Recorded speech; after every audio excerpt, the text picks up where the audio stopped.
So how bad is the situation and how are people coping? We begin our coverage with CTV's Kevin Gallagher. He's in Iqaluit with the latest. Kev, we just saw the pictures of the water arriving. Where's it going? Well, that's now being distributed at two different sites here in the city of Iqaluit to people that are coming to pick it up. Basically, they're handing out four 4-liter bottles of water per household.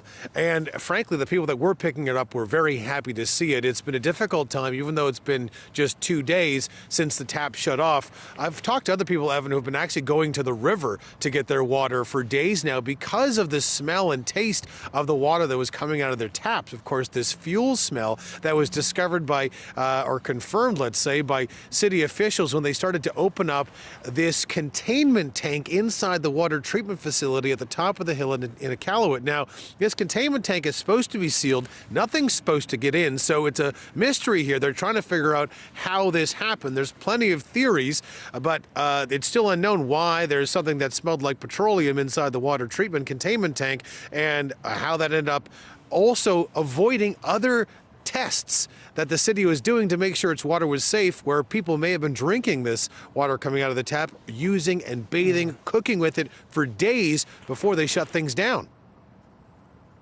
So let me just get back to the water, how much people are getting, Kev, because, you know, you're recommended to drink about 2 liters a day for a man. I think it's 1.6 liters for a woman, but call it 2 liters a day.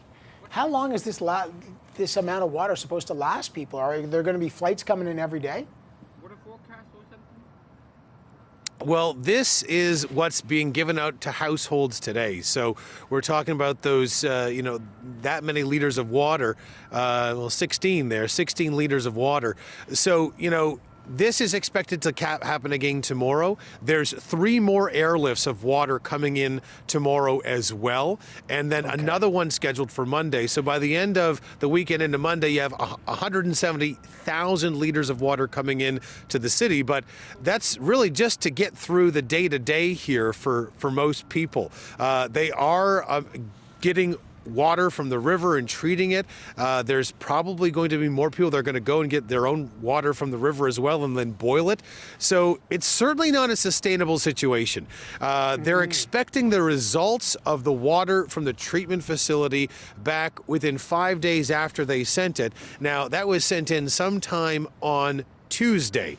So they're certainly awaiting those results to see what was in the water and where it came from. This is the real issue here. They have also asked the federal government for money and the territory of Nunavut to have funding to bypass what they feel may be a contaminated section of the water treatment facility to other parts of that facility that have a holding tank. And then they could start to use the municipal water again from the reservoir. But water's a big issue here all around, Evan. Essentially, the city of Iqaluit gets their water from a lake just on top of a hill above the city.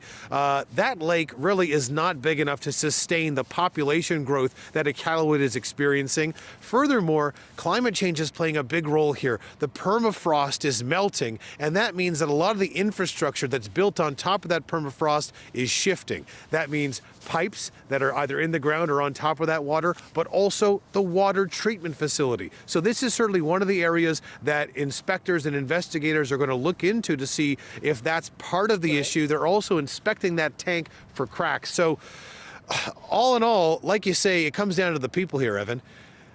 You need water to live, and people can't even use this water really to bathe in, especially if they have small kids. So how long can this last? It's certainly not something that a lot of people are hoping lasts long. And actually, when I asked that to a resident who was getting the water that was coming in off the airlift, she said to me, my goodness, this is the first time that I'm really thinking about this. This is simply not something that I think we can keep up. So it's a lot of concern for people who are here waiting to find out what's wrong with the water treatment facility and when they can get a real secure, safe, and sustainable source of water for the long term in what is really the hub of Canada's Arctic. Yeah, Kevin Gallagher in Iqaluit in the hub of the Arctic. Kev, thank you so much.